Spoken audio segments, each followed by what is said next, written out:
pelan-pelan hilanglah cita-cita saya itu ingin menjadi Romo ya. Ayo Bayu kita coba masuk seminari menengah.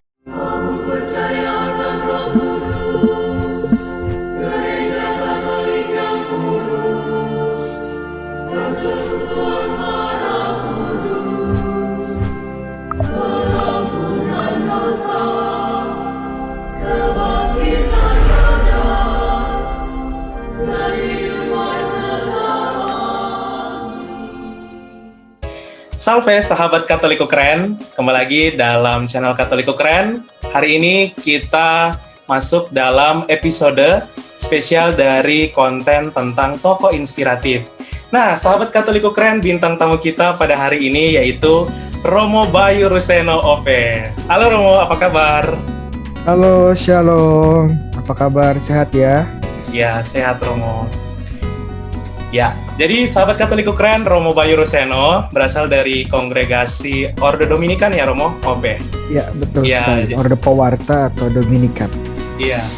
Jadi Romo saat ini berkarya di Paroki Redemptor Mundi kan Romo, Surabaya. Betul. Iya. Jadi di Paroki Redemptor Mundi Surabaya, Keuskupan Surabaya.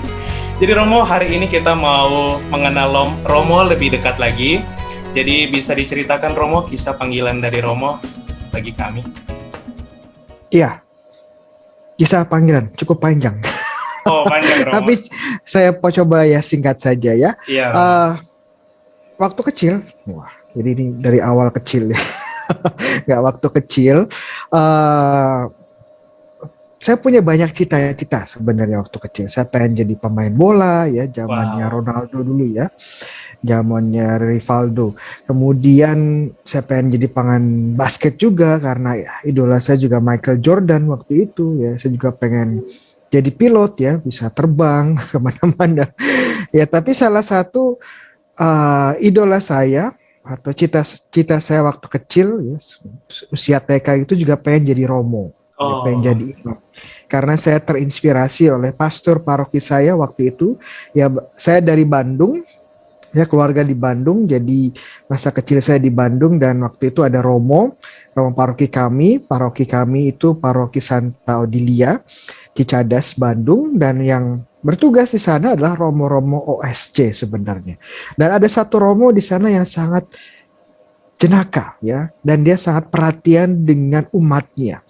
Dan dia kalau khotbah luar biasa, dan image ini dia menjadi semacam idola saya, dan saya pikir bahwa suatu hari nanti saya pengen seperti dia ya, bisa khotbahnya bagus ya, disayangi umat, menyayangi umat ya, dan itu menjadi semacam inspirasi saya pada waktu kecil. Tetapi seiringnya bertambah usia ya, saya masuk SMP, kemudian di SMP ya pelan-pelan hilanglah cita-cita saya itu ingin menjadi Romo ya.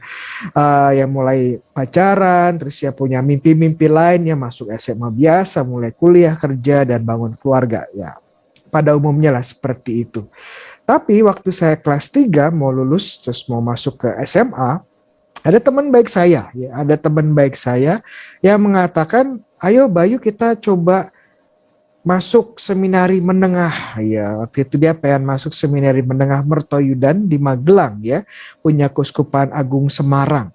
Waktu itu saya bilang saya nggak mau masuk waktu itu ya. Dia bilang nggak apa-apa, coba aja ya, masuk aja dulu, temenin saya ambil ujian masuk ya. Kita kan temen ya, lagi pula pasti kita dapat banyak pengalaman sekalian jalan-jalan ya.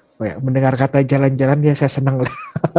Akhirnya saya ikut nemenin dia. Awalnya intensinya nemenin dia untuk jalan-jalan ya, dan sebenarnya masuk seminar itu ya sambil lalu saja, yang ngambil tes itu sambil jalan saja, yang penting aku senang ya, penting saya senang. Dan setelah ambil tes kita pulang ke Bandung, lalu kita nunggu sebulan dan tanpa diduga hasilnya keluar ya. Dan apa yang terjadi ya, dia tidak diterima, saya diterima. Iya, jadi kaget juga ya, padahal saya nggak terlalu semangat ya, dan memang bukan intensi saya. Tapi pengalaman ini membuat saya ingat mimpi masa kecil saya. Oh ya, dulu saya pernah mimpi jadi Romo ya. Dan pikir-pikir lagi nggak ada salahnya untuk mencoba masuk. Toh ini salah satu sekolah terbaik di Jawa ya, SMA di Jawa Tengah, dan kemudian juga biayanya nggak terlalu mahal. Dan juga kalau saya pikir kalau saya mau keluar ya nggak lanjut bisa keluar kapan aja gitu. Jadi nggak ada salahnya mengambil kesempatan ini untuk mencoba. Dan akhirnya pikir-pikir lagi ya sudah saya coba, dan orang tua juga bilang ya nggak apa-apa dicoba dulu aja. Dan akhirnya saya masuk, dan di dalam sinilah saya mengenal ya hidup dan panggilan seorang imam, dan pelan-pelan semakin mengenal, semakin melihat teladan-teladan Romo-Romo Pamong, Romo-Romo Formator ya.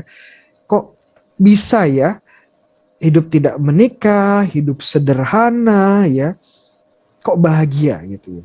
Saya bisa melihat ini suatu alternatif jalan kehidupan yang membuat kita bisa bahagia juga. Dan kalau oleh karena itu saya mulai pelan-pelan melihat bahwa mungkin ini cara kejutan Tuhan memanggil saya. Dan saya coba terus, dan semakin saya dalam mengenali jalan hidup ini, saya merasa bahwa ini jalan hidup buat saya. Ya, jadi itu awalnya seperti itu. Gak panjang kan? Iya, Romo. Iya. Ya, jadi seperti itu ya kisah panggilan dari Romo Bayu. Malam-malam itu ya saya udah tidur sebenarnya. Tiba-tiba ada yang gedor pintu. Romo, ya sungguh-sungguh saya marah. Ya nggak marah ya, tapi kesal sekali. Loh kok seperti itu? Bukankah kita hidup itu pengen senang? Ternyata hidup sebagai seorang suami, hidup berkeluarga itu juga baik.